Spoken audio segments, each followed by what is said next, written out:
반갑습니다. 복된 주일, 이 시간에 여기까지 나오신 여러분들 위해 하나님의 크신 은혜가 함께하기를 진심으로 기원합니다. 아울러 여러 가지 사정으로 영상으로 예배에 참여하는 모든 분들에게도 동일한 은혜가 함께하기를 기원합니다. 10월 감사의 달입니다. 지난주에는 저희가 감사주일로 지키면서 또 오후에는 즐거운 시간을 가졌습니다. 근처에 좋은 곳이 있는 줄 모르고 있었는데 또 권사님이 잘 소개시켜 주시고 장로님이 잘 안내해 주셔서 우리 모두에게 또 감사했던 시간이 되었던 것 같습니다. 또 날씨도 참 좋아서 나들이 하기에 더없이 좋은 날이었던 것 같습니다. 그리고 이제 계속해서 아침 저녁으로 날씨가 매우 쌀쌀해지는 것 같습니다. 몸 건강 유의하셔서 하나님께서 맡겨주신 여러 가지 일들을 건강히 잘 감당할 수 있는 우리가 되었으면 좋겠습니다. 계속해서 우리 10월에 역대상 말씀을 읽어 나가고 있습니다. 역대상이 어떠한 책인가 다시 한번 소개해드리면, 역대상은 이스라엘 백성들이 포로에서 되돌아와서 그 백성들에게 정체성을 심어주고 또한 하나님의 나라의 통치가 다시 한번 회복되기를 바라는 마음으로 이렇게 기록된 책이다라고 그렇게 소개해드렸습니다. 그래서 역대상을 보면 1장부터 9장까지는 특별히 족보가 나와 있습니다. 그들의 아담으로부터 그들에게 이기까지 어떻게 하나님의 백성들이 이어졌는지에 대한 다양한 족보들이 나와 있고요. 10장부터 마지막 29장까지는 여러 왕들 중에 특별히 다윗이라는 인물을 들어서 다윗의 통치, 하나님의 통치의 모범으로서, 표본으로서 다윗이 어떻게 통치했는지 아주 자세하게 기록되어 있습니다. 그래서 우리가 계속해서 다윗의 통치를 역대상 끝날 때까지 살펴보게 될 것입니다. 그래서 어떻게 다윗이 통치했는지를 살펴보면서 그것이 우리의 삶에 어떻게 적용할 수 있는지를 잘 깨닫는 것, 그것이 중요할 것입니다. 오늘 말씀 읽기 본문은 17장입니다. 역대상 17장에는 다윗이 통치할 때 여러 주변의 나라들과 전쟁을 해서 그의 영토를 확장했다라는 내용이 나옵니다. 18장 1절부터 13절까지 전쟁에 대한 내용이 나옵니다. 그래서 남쪽으로는 또는 서쪽으로는 또 동쪽으로는 북쪽으로는 어느 나라와 전쟁을 했는지에 대해서 나와 있는데 그 이름만 들어서는 우리가 그 지역을 잘 알지 못합니다. 우리나라 지역도 솔직히 다 알지 못하는데 이스라엘 한 번도 가보지도 않은 그 나라의 지역을 다 알 수가 없을 것 같아서 제가 지도를 약간 그려왔습니다. 그래서 예루살렘, 그 팔레스타인 지역에 사회와 갈릴리라는 큰 호수가 두 개가 있고요. 그 밑에 있는 큰 호수, 사해라고 일려지는 그 호수 서편에 예루살렘이 있는 것입니다. 그 예루살렘에서 또한 지중해 쪽을 보면 블레셋이라는 그런 나라가 있습니다. 이 블레셋이라는 나라의 근거에서 팔레스타인이 이름이 지어졌다고 그런 말이 있습니다. 그래서 그 블레셋이 예루살렘, 이스라엘의 서쪽편, 지중해 쪽에 붙어 있고요. 그리고 남쪽에는 어떤 나라가 있는가? 에돔이라는 나라가 있습니다.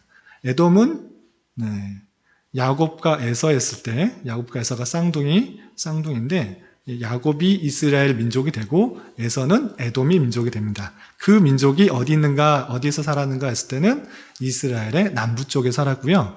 그리고 그 예루살렘에서 동편 쪽에는 모압과 암몬이라는 그런 자손이 있습니다. 그리고 북쪽 편에는 좀 떨어져 있지만 아람이 있는데 거기 지역에 다메섹이라는 큰 도시가 있었던 것입니다. 이렇게 이스라엘이라는 작은 나라의 주변에도 또 수많은 여러 나라들이 있었던 것입니다. 그런데 하나님께서 다윗과 함께함으로 말미암아 그 주변 국가의 전쟁에서 모두 승리하게 되었던 것입니다. 그래서 서쪽으로는 블레셋과의 전투에서 승리하여서 블레셋을 차지할 수가 있었고, 남쪽으로는 에돔 지역과 전쟁을 해서 또 승리할 수가 있었고, 또 동쪽으로는 모압과 암몬, 북쪽으로는 아람 지역의 군대와 전투에서 모두 승리를 하게 된 것입니다. 근데 자신이 잘나서 다윗이 열심히 싸워서 또는 용맹해서 승리했다라고 기술되어 있지 않고 여호와께서 다윗과 함께 하시니 승리하였다라고 2번씩이나 반복해서 표현하고 있는 것을 볼 수 있습니다. 여러분들 갖고 계시는 성경을 한번 보고 넘어가겠습니다. 6절에 보면 다윗이 다메섹 아람의 숫비에 두매, 그냥 읽을 때는 다메섹이 어디고 아람이 어딘가 모를 수 있는데 지도를 한번 보시면 아람이 북쪽에 있는 그런 지역이고요. 그쪽에 큰 수도 같은 지역, 큰 도시가 다메섹인 것입니다. 아람에 있는 다메섹. 다메섹은 표시는 안 되어 있습니다. 그래서 아람 쪽에 있는 큰 도시가 다메섹인데, 아람이 다메섹 아람의 수비대를 두매 아람 사람이 다윗의 종이 되어 조공을 바쳤다. 정쟁에서 승리했기 때문에 전리품을 취했을 뿐만 아니라 거기에 있는 사람들로부터 조공을 계속적으로 받을 수가 있었던 것입니다. 그리고 6절 하반절을 보면 다윗이 어디로 가든지 여호와께서 이기게 하시니라 라고 그 전쟁의 모든 승리의 원인을 하나님께 돌리고 있는 것을 볼 수 있습니다. 여기만 표현된 것이 아니고요. 또 북쪽과 전쟁을 했다라는 내용이 7절 이하 쭉 설명되고 있는데 그것을 마지막 보면 13절 성경책 갖고 계시는 분들은 그 성경을 보고 함께 읽어봤으면 좋겠습니다. 함께 봉독합니다. 13절 다윗이 에돔의 수비대를 두매 에돔 사람이 다 다윗의 종이 되니라.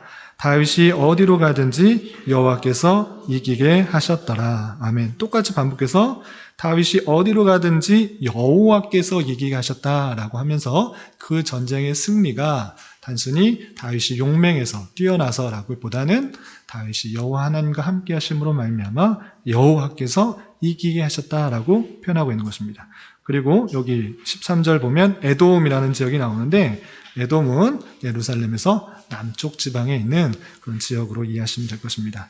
그래서 동쪽으로는 서쪽으로는 블레셋, 남쪽으로는 에돔, 동쪽으로는 모압과 암몬, 북쪽으로는 아람, 하랏이라는 곳에 다 전쟁에서 승리하였는데 여호와께서 이기게 하셨다라고 계속 반복해서 강조하고 있는 것입니다. 그리고 또 다윗의 전쟁에서 승리했을 때 모습도 우리가 살펴볼 필요가 있는데 7절에 보면 이런 표현이 있습니다. 전쟁에서 승리할 때 7절을 보면 다윗이 하닷 에셀의 신하들이 가진 금방패를 빼앗아 예루살렘으로 가져오고 또 하닷 에셀의 성읍 디브핫과 군에서 심이 많은 놋을 빼앗았더니 솔로몬이 그것으로 놋대야와 기둥과 놋그릇을 만들었다 그랬습니다. 금을 빼앗아 예루살렘으로 가져오고 또 놋을 가져와서 놋대야, 기둥, 놋그릇을 만들었다 이렇게 되어 있습니다. 그냥 예루살렘으로 가져와서 또는 그냥 쓸 그릇을 만들었다는 그런 뜻이 아니고 놋대야, 이것은 놋바다를 뜻하는 것인데 놋 기둥, 놋그릇 이 모든 것들이 하나님을 섬길 때 필요한 것들로 만들었다라는 뜻입니다. 또 11절에 보면 다윗이 많은 전리품들을 가지고 뭐 했는가 살펴보면 11절 다윗 왕이 그것도 10절에서도 금과 은과 놋 여러 가지 그릇을 가져왔는데 그 전리품 그것도 어떻게 했는가 보면 11절 그것도 여호와께 드리되 그러니까 앞서서도 금, 놋 이런 것들을 자신의 유익과 자신의 만족을 위해서 썼다기보다는 여호와께 그것도 여호와께 드렸다. 이것도 여호와께 드리고 그것도 여호와께 드렸다. 모든 전리품들을 하나님께 드렸다 이렇게 표현하고 있는 것입니다. 그렇게 다윗은 그 모든 것들을 하나님께 드리는 그런 모습을 살펴볼 수 있는 것입니다. 또 11절 하반절에서도 마찬가지로 암몬 자손과 블레셋 사람들과 아말렉 등 모든 이방 민족에게서 빼앗아 온 은금과 함께 하여 드리니라 라고 하면서 수많은 전쟁에서 승리하였는데 그 승리한 전리품들을 자신을 위해서 쓴 것이 아니라 여호와 하나님께 드린 다윗의 모습을 살펴볼 수 있습니다. 그리고 마지막 14절부터 17절까지는 다윗이 온 이스라엘을 다스려서 백성에게 정의와 공의롭게 행하였다. 그래서 각각의 장수들을 세우고 행정관들을 세우고 서기관을 세우고 제사장을 세워서 아주 공의롭고 정의롭게 나라를 다스렸다 이렇게 표현되고 있는 것입니다. 그 내용을 제가 한번 14절부터 17절까지 내용을 쭉 한번 읽어보겠습니다. 다윗이 온 이스라엘을 다스려 모든 백성에게 정의와 공의를 행할세 수리아의 아들 요압은 군대 사령관이 되고 아힐루스의 아들 여호사밧은 행정장관이 되고 아히두베의 아들 사독과 아비아달의 아들 아비에셀은 제사장이 되고 사워사는 서기관이 되고 여호야다의 아들 브나야는 그렛 사람과 블레셋 사람을 다스리고 다윗의 아들들은 왕을 모시는 사람들의 우두머리가 되었다라고 하면서 다윗이 모든 전쟁의 승리를 하고 하나님께 영광을 돌리며 행정과 여러 가지 온 이스라엘 다스릴 때 정의와 공의롭게 다스려서 행정관고, 시위대장도, 군사대장도, 제사장도 온전히 세웠다, 이런 말씀으로 이 18장의 내용들을 설명하고 있습니다. 그런데 이 내용이 과연 우리에게 어떤 의미가 있는가? 그냥 다윗이 그렇게 행했다. 지금으로부터 수천 년 전에 다윗 왕이라는 사람이 있었는데 그렇게 행했다라고 그냥 지식적으로 아는 것이 아니라 이 내용이 이때 당시 포로에서 되돌아온 이스라엘 백성들에게 기록되어서 전해질 뿐만 아니라 오고 오는 세대, 오늘날 우리에게 기록됨으로써 전해주고자 하는 그 말씀을 온전히 깨닫는 것이 중요합니다. 그 내용들이 여러 가지가 있는데 세 가지로 요약할 수 있겠습니다. 첫 번째, 다윗 왕이 행한 영토 확장 전쟁의 승리가 무엇을 의미하는지를 알아야 됩니다. 그냥 다윗이 수천 년 전에 그냥 전쟁에서 승리하였다. 정말 멋지고 용맹스러운 그런 사람이구나. 하나님께서 함께 해주셔서 승리했던 사람이구나로 그냥 그때 당시 하나의 역사로만 이해하는 것이 아니라 그것이 기록됨으로 말미암아 1차 독자인 포로에서 되돌아온 이스라엘 백성들에게 뿐만 아니라 오늘날 우리에게 오고 오는 하나님의 백성에게 기록되어 주어서 알게 해주는 내용이, 그 의미가 무엇인지를 잘 깨달아야 될 것입니다. 다윗은 만나는 전쟁마다 다 승리를 거뒀고 그리고 여러 가지 영토에서 북쪽과 남쪽과 서쪽 영토를 확장하게 되었습니다. 그 확장한 땅이 어떠한 땅인가를 잘 알아야 되는데 하나님께서 약속하신 그 땅, 아브람과 이삭과 야곱에게 그 약속하신 그 땅, 하나님께서 그 땅, 그 가나안 땅을 주시기로 약속하였는데 모세로부터 출애굽한 백성들이 이미 차지하였지만 온전히 그 땅을 완전히 차지하지 못했습니다. 그 땅에 들어가서 전투하고 또 많은 승리를 거뒀지만 온전히 다 차지하지 못하고 여전히 그 가나안 땅에 수많은 족속들이 함께 살고 있었던 것입니다. 그런데 다윗을 통하여서 그 모자랐던 땅들을 계속적으로 차지하면서 하나님께서 약속하신 그 가나안 땅이 온전히 차지할 수 있게 된 것입니다. 이 내용을 통해서 우리는 무엇을 알 수 있어야 됩니까? 하나님께서 약속하신 그 말씀은 반드시 이루어진다는 그 사실들을 확실히 깨달아야 되는 것입니다. 아브라함에게, 이삭에게, 야곱에게 그 약속하셨던 말씀들, 그 언약의 말씀들이 반드시 이루어지고 있다라는 사실들을 이 다윗을 통해서 보여주고 있다는 것입니다. 그래서 하나님의 말씀은 다소 더딘 것 같이 보이고 당장에 이루어지는 것 같이 않아 보일지라도 하나님의 때에 하나님의 방법으로 하나님께서 이루신다는 그 사실들을 믿고 우리는 살아가야 되는 것입니다. 그래서 하나님의 말씀이 있을 때 내 생각과 내 판단, 내 뜻에 따라서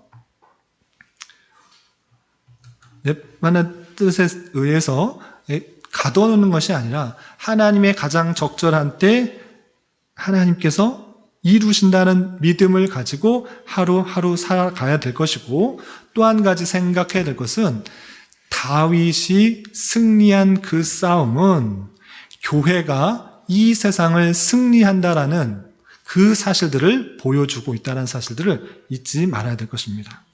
다윗의 전쟁의 승리는 단순히 다윗이 전쟁에서 승리했다라는 것이 아니고 여호와께서 다윗과 함께함으로 말미암아 승리하였다는 것을 보여주는 것이고, 그것은 무엇이냐면 이 땅에서 교회가 영원한 승리를 얻을 것을 보여주는 사실인 것입니다. 교회는 실패하지 않습니다. 지지 않습니다. 승리합니다. 왜 그렇습니까? 예수 그리스도께서 이미 승리하셨기 때문입니다. 교회를 핍박하고 탄압하고 우리를 가장 어렵게 하고 있는 그 사실들을 힘들게 하는 가장 큰 사실이 무엇입니까? 그건 다른 것이 아니라 죽음입니다. 어떤 사람은 가난이 힘들고 어떤 사람은 질병이 힘들고 어떤 사람은 사람 관계가 힘들 수 있습니다. 그런데 그 모든 것의 근본적인 힘듦은 무엇이냐면 그래서 죽겠다라는 것입니다. 너무 힘들어서 죽겠다. 이 병들어서 죽겠다. 또는 사회사의 사람과의 관계가 너무 힘들어서 죽겠다. 모든 사람은 이 죽음 앞에 두려워하며 떱니다. 이것을 해결할 수가 없기 때문에 그 죽음에 대한 어려움으로 인한 그 고통이 나의 죽음으로 다가와서 힘든 것입니다. 그런데 예수 그리스도께서는 그 모든 고통, 모든 어려움의 근본인 이 죽음의 권세에서 승리하셨던 것입니다. 예수님께서 십자가에 달려 돌아가심으로 말미암아 우리의 죄가 사해졌고 그리고 3일 만에 부활하심으로 말미암아 그 죄와 사망의 권세로부터 이겨나가신 것입니다. 그 사실을 온전히 믿는다고 하면 우리가 죽음에서 죽음의 권세, 사망의 권세, 사단의 권세로부터 승리하였다는 것들을 알게 해주는 것입니다. 그래서 이 땅의 교회가 반드시 알아야 될 것, 잊지 말아야 될 것, 그것은 무엇인가? 우리는 예수 그리스도께서 십자가에 달려 돌아가시고 3일 만에 부활 승천하심으로 말미암아 사망 권세에서 이기신 우리가 그 예수님을 믿음으로 말미암아 우리 또한 사망의 권세로부터 자유함을 받았다. 이 사실들을 잊지 말아야 될 것입니다. 잘 기억하시기 바랍니다.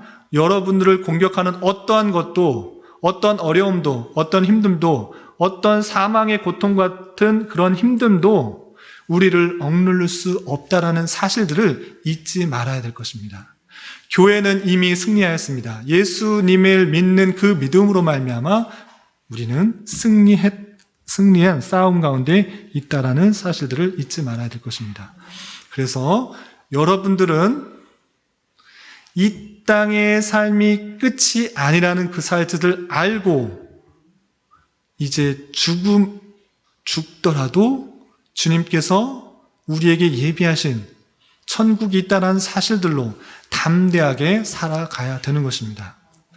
다윗이 그 모든 전쟁 가운데 승리하였다. 그 뒤에는 하나님께서 함께 하심으로 말미암아 승리하였다라고 밝히 보여주신 것과 마찬가지로 오늘날의 이 땅의 교회가 주님과 함께한 마음으로 말미암아 예수 그리스도께서 십자가에 달려 돌아가시고 부활 승천하셨다는 그 사실들을 만천하에 보여주신 것과 같이 우리가 죽음의 권세에 묶여있지 않고 사망의 권세에 묶여있지 않고 마귀의 권세에 묶여있지 않고 주님을 믿음으로 말미암아 이미 승리한 싸움 가운데 있다는 사실들을 보여주고 있는 말씀이라는 사실들을 잊지 말아야 될 것입니다. 하나님의 그 사랑은 끊을 수가 없고 그 권세는 어떤 것도 이길 수가 없다는 사실들을 잊지 말아야 될 것입니다. 우리가 예수 그리스도로 말미암아 죄 씻음을 받았고 사망 권세에서 구원함을 받았다는 그 사실들, 이미 승리한 싸움이라는 사실들을 잊지 말고 다양한 어려움과 공격과 또 사탄의 방해와 비웃음 속에서 이겨나가야 될 것입니다. 이 사실을 잊지 말고 영적 가운데 승리할 수 있는 저와 여러분이 되시기를 주님의 이름으로 부탁을 드립니다. 그런데 중요한 것은 다윗이 어떻게 전쟁에 승리할 수 있었는가를 우리는 생각해 봐야 합니다. 우리는 승리한 싸움 가운데 있는 것입니다. 이미 예수 그리스도께서 승리하셨기 때문에 그의 교회도 승리할 수밖에 없습니다. 그런데 아무렇게 팔짱 끼고 가만히 있으면 승리한 것이 아니라 하나님께서 다윗을 승리하도록 다윗을 이끄셨다라는 것입니다. 그렇다면 다윗의 모습을 통해서 어떻게 승리할 수 있는지, 우리가 어떻게 각자의 삶 속에서 다양한 상황 속에서 승리할 수 있는지를 잘 깨달아야 합니다. 다윗의 그 모습 속에서 승리할 수 있는 방법, 그 방법들, 를 잘 살펴볼 수가 있는 것입니다. 첫 번째, 다윗은 말씀에 근거하여서 전쟁에 임하며 나아갔습니다. 어떻게 한 것이냐? 역대상 17장 8절부터 9절까지 보면 이런 말씀이 있습니다. 역대상 17장 8절부터 9절, 교환 큰 글씨로 되어 있는 교환에 있는데 없으신 분들은 자기 성경을 찾으시고 함께 보시기 바랍니다. 역대상 17장 8절 9절 말씀 함께 읽어보겠습니다. 시작. 내가 어디로 가든지 내가 너와 함께 있어 내 모든 대적을 내 앞에서 멸하였은즉 세상에서 존귀한 자들의 이름 같은 이름을 내게 만들어 주리라. 내가 또 내 백성 이스라엘 위하여 한 곳을 정하여 그들을 심고 그들이 곳곳에 거주하면서 다시는 옮겨가지 아니하게 하며 악한 사람들에게 전과 같이 그들을 해치지 못하게 하여. 아멘. 그 뒤에 계속 다윗에게 하신 약속의 말씀, 언약의 말씀이 있는데 이 말씀은 다윗이 나는 좋은 궁전에 있는데 하나님의 궤는 무슨 천막 같은 곳에 있음으로 인해서 안타까웠습니다. 그래서 나단 선지자에게 나도 내가 정말 성전을 지어서 하나님의 궤를 잘 모시고 싶다 이렇게 말했더니 하나님께서 내가 언제 그런 걸 만들어 달라고 했느냐? 그런 거 필요 없다. 어떤 선지자에게도 내 성전을 만들어 달라 하지 않았다. 이렇게 너는 그 성전을 짓지 말라 이렇게 말씀하신 후에 다윗에게 약속하신 여러 가지 말씀 중에 하나인 것입니다. 그러할 때 그 말씀에 어떻게 하는가? 내가 어디로 가든지 내가 너와 함께 있어 내 모든 대적을 내 앞에서 멸하였은즉 세상에서 존귀한 자들의 이름 같은 이름을 내게 만들어줄 것이다. 내가 또 내 백성을 위하여 한 곳을 정하여 그들을 심고 그들이 그곳에 거주하면서 다시는 옮겨가지 아니하게 하며 악한 사람들에게 전과 같이 그들을 해치지 못하게 하여 줄 것이다. 이렇게 약속하신 것입니다. 하나님께서 다윗에게 하신 말씀, 그 말씀 함께 하여 주시고 승리케 하여 주시고 한 곳에 거하게 해 주신다는 그 말씀을 붙들며 그 모든 전쟁에 나아갔던 것입니다. 인간적인 모습을 보면 제대로 된 병기가 없고 또 수많은 군대를 보면 두렵고 떨 수밖에 없습니다. 그렇지만 다윗은 하나님께서 말씀해 주신 그 말씀 붙들고 나와 함께 하여 주시고 전쟁에서 승리케 하여 주신 그 하나님께서 나를 지켜 보호하여 주실 것이고 이 땅에 온전히 거하게 해 주실 것이라는 그 약속의 말씀을 붙들고 나아간 것입니다. 또한 역대상 17장 23절부터 24절 말씀을 보면 여호와여 이제 주의 종과 그 집에 대하여 말씀하신 것을 영원히 견고하게 하시며 말씀대로 행하사 견고하게 하시고 사람에게 영원히 주의 이름을 높여 이르기를 만군의 여호와는 이스라엘 하나님 곧 이스라엘에게 하나님이시라 하게 하시며 라고 말하면서 하나님께 약속하신 말씀이 온전히 견고하게 이루어지기를 바라고 간구하고 믿고 나가는 모습을 볼 수 있는 것입니다. 그러니까 다윗이 그 모든 전쟁에서 승리할 수 있었던 첫 번째 요건, 첫 번째 방법이 무엇인가? 하나님께서 주신 말씀을 그대로 붙들고 나아가는 것입니다. 마찬가지로 우리가 하나님의 백성, 하나님의 교회, 이미 승리한 그런 모습 가운데 참여할 때 하나님이 주신 말씀을 붙들며 나아갈 때 우리가 전쟁에서 승리할 수 있다라는 것입니다. 다윗은 그 말씀을 붙들며 나아갔고 또한 승리할 수 있는 수단이 되었던 것입니다. 그리고 두 번째, 18장 4절에 보면 특이한 말씀이 있습니다. 어떤 말씀이 있는지 우리 역대상 18장 4절 말씀 한번 같이 읽어보겠습니다. 시작. 다윗이 그거에 병거 1000대와 기병 7000명과 보병 2만 명을 빼앗고 다윗이 그 병거 100대의 말들만 남기고 그의 병거의 말은 다 발의 힘줄을 끊었더니. 아멘. 소바 왕 하다데셀이라는 것은 그 아람 쪽에 있는 왕입니다. 그 북쪽에 있는 그 소바의 왕과 전쟁을 해서 많은 전리품을 얻었습니다. 무엇을 얻었습니까? 병거 1000대, 기병 7000명, 보병 2만 명, 그 다음에 병거 100대만 만들고 그 병거의 100대의 말들만 남기고 그 외의 병거의 말은 다 발의 힘줄을 끊었다라고 되어 있습니다. 병거의 발의 힘줄을 끊었다라는 것은 제대로 뛸 수가 없는 것입니다.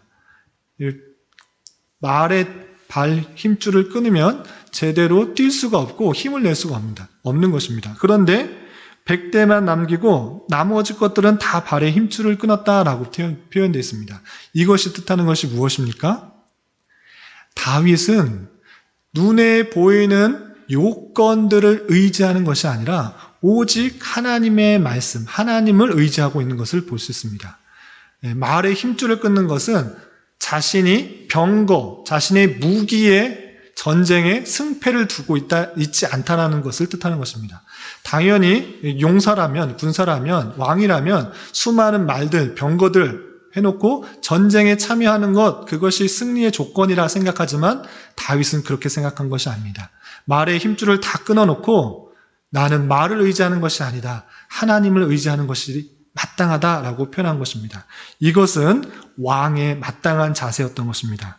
이 표현이 신명기 17장 16절에 있는데 제가 한번 읽어드리겠습니다. 신명기 17장에 보면 이스라엘 백성들에게 왕을 세울 때 어떠한 왕을 세워야 되느냐, 왕의 조건들을 쭉 설명하고 있는데 16절에 이렇게 표현하고 있습니다. 제가 읽어드리겠습니다. 신명기 17장 16절.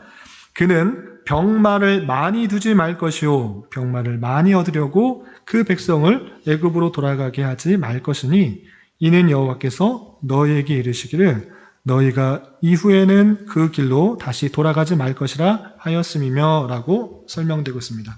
왕의 조건을 말하는 가운데 병마를 많이 두지 말라라고 표현되어 있습니다. 이 말씀은 놀라운 말씀입니다. 왕으로서 당연히 군사력을 키울 때 병마를 많이 두고 무기를 많이 둬야 되는데 그렇게 하지 말라라고 표현하고 있는 것입니다. 왕으로서 병마를 의지하는 것이 아니라 무엇을 의지하도록 한 것입니까? 오직 하나님만 의지하라 이렇게 말씀하시는 것입니다. 그 말씀에 근거하여서 다윗은 많은 전리품으로서 병마를 얻었지만 그 병마를 의지해서 싸우는 것이 아니라 오직 하나님의 말씀, 오직 하나님만 의지한다는 것을 보여주기 위해서 병마의 발 힘줄을 다 끄는 그 모습을 살펴볼 수가 있는 것입니다. 다윗은 눈에 보이는 여건들, 조건들, 나의 힘, 나의 능력 이런 것을 의지하기보다는 오직 하나님의 일하심을 의지하기 위해서 그 모든 것들을 끊었던 것을 볼 수 있습니다. 마찬가지로 우리가 이 세상을 살아가는 데 있어서 어떤 조건들, 눈에 보이는 그런 조건들을 따라갈 것이 아니라 눈에 보이는 것, 잠시 있다가 변화되는 그런 것을 의지하는 것이 아니라 오직 변하지 않으시는, 선하시는, 능력 많으시는 그 하나님만 의지하며 나아가야 될 것을 표현하고 있는 것입니다.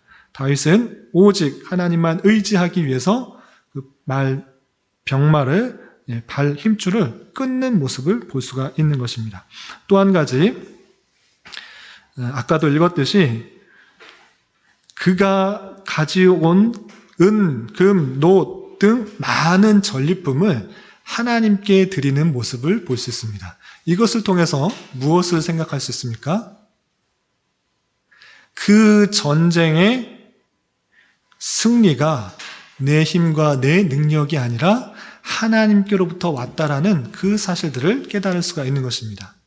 아, 내가 잘나서 내가 무기를 의지해서 싸워서 이긴 것이 아니라 이 전쟁의 승리는 하나님께로부터 왔다라는 사실을 확실히 믿고 행한 그런 행동이 전리품들, 많은 금, 은, 놋 이런 것들을 오직 하나님께 드렸다라는 것입니다.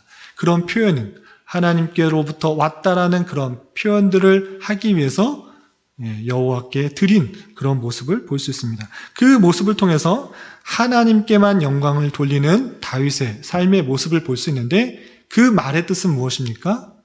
내 힘과 내 능력이 아니라 하나님께서 행해 주심으로 말미암아 내 모든 것들을 행할 수가 있었다라는 표시로 감사의 표시, 또 하나님께 영광을 돌리는 그런 모습을 볼 수가 있는 것입니다.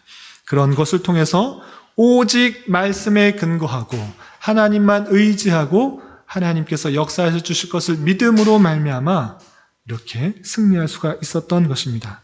이런 것을 통해서 우리 또한 이 땅을 살아가면서 이미 승리한 싸움이지만 그 방법에서 어떻게 또 승리를 해야 될 것인가 라고 했을 때 나의 능력, 나의 힘, 나의 의지, 내 주변의 어떤 것보다 그 우선이 되는 하나님을 의지하고 하나님의 말씀을 의지하고 그 말씀이 실현될 것을 의지하면서 나아가며 또한 그 모든 것이 이루어졌을 때 나에게 영광을 돌리는 것이 아니라 하나님께만 영광을 돌리는 삶의 모습으로 나아가는 것입니다. 그것이 다윗이 전쟁에서 승리할 수 있었던 원인이라 생각할 수 있어야 될 것입니다. 그리고 마지막으로 생각해야 될 것이 하나님의 주권을 아는 자, 다윗은 어떻게 통치했는가 한번 살펴볼 수 있어야 될 것입니다. 다윗은 하나님과 영적인 교제, 인격적인 교제 가운데 온전히 하나님만 의지하면서 살아갔고 또 전쟁을 했습니다.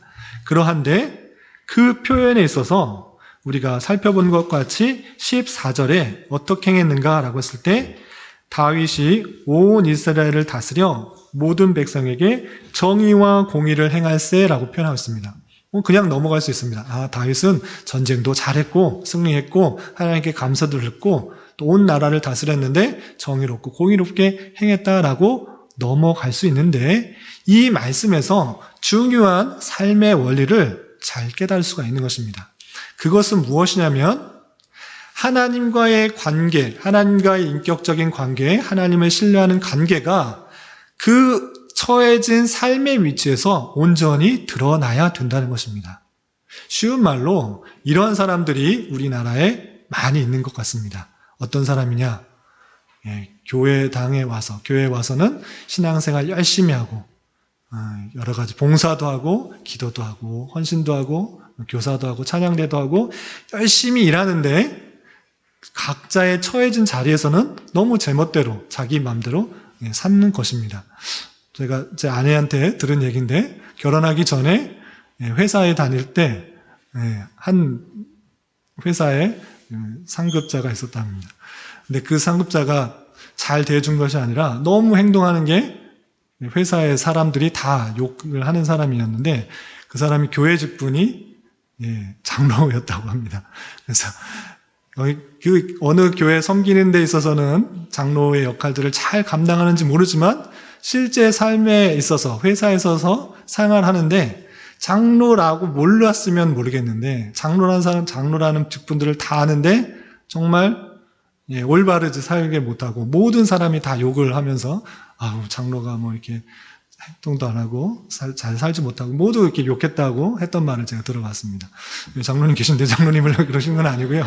그런 장로님 있었다고 제가 전해 들었습니다.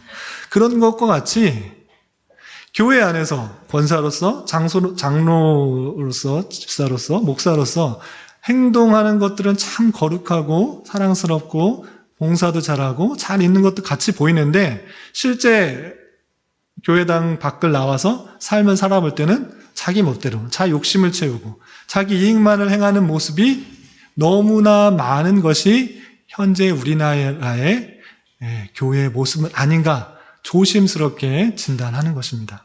교회 안에서는 정말 사랑스럽고 봉사도 하고 애탄 거 보이지만 실제 삶에서는 자기 욕심을 위해 자기 이익을 위해 정말 부정부패와 정의와 공의는 없이 내 이득과 내 욕심에 따라 생활하는 모습이 너무 많이 있는 것을 보게 됩니다. 가끔씩 매스컴에도 보면 정말 잘 믿는 사람, 믿는 정치인, 또 믿는 연예인인 줄 알았는데 한편으로 보면 뒤돌아봤더니 부정부패가 너무 많이 있더라. 너무 욕하게 되는 그런 모습들로 적지 않게 보는 것입니다. 이 말씀이 주는 것이 무엇인가 하면 하나님과의 관계에 있어서 신앙적인 인격적인 관계가 있는 자는 각자의 처해진 자리에서 공의롭게 정의롭고 공의롭게 행하는 것이 마땅하다는 것을 보여주고 있는 것이라는 것을 잊지 말아야 됩니다. 믿는 사람은 교회당 안에서 또 교회 안에서 서로 사랑하고 봉사하고 아끼는 것에서 그치는 것이 아니라 각자의 주어진 삶에 있어서 하나님의 말씀대로 삶을 살아가는 것, 정의롭게 행하는 것, 공의롭게 행하는 것, 그것이 마땅한 자세라는 것을 보여주고 있는 말씀입니다. 다윗은 하나님과의 관계를 올바로 함으로 말미암아 왕으로서 마땅히 해야 될 공의와 정의를 행함으로 그 나라를 온전히 다스렸다라고 표현하는 그 말씀을 통해 우리 또한 교회 안에서 신앙생활을 잘할 뿐만 아니라 각자의 처해진 위치에서 회사원이면 회사원, 공무원 또는 주부, 각자의 위치, 학생이면 학생, 그 맡은 자리에서 하나님의 백성답게 또 하나님이 지켜보신다는 그 사실들을 가지고 정의와 공의를 가지고 마땅히 행하는 삶이 있어야 되는 것입니다. 교회 안에서 이분법적으로 신앙생활은 따로 또 우리의 삶은 따로 분리된 삶이 아니라 그 올바른 신앙생활을 가진 자로서 내가 처해진 위치에서 누가 보든지 안 보든지 간에 정의롭게 공의롭게 마땅히 행할 바를 행하는 것, 그 삶이 드러나야 될 것이고 다윗은 그러한 삶을 살았던 것으로 판단되는 것입니다. 또한 15절 이하 17절까지 아까 쭉 읽어봤던 것처럼 다윗은 그 나라를 다스릴 때 여러 사람을 세웠던 것입니다.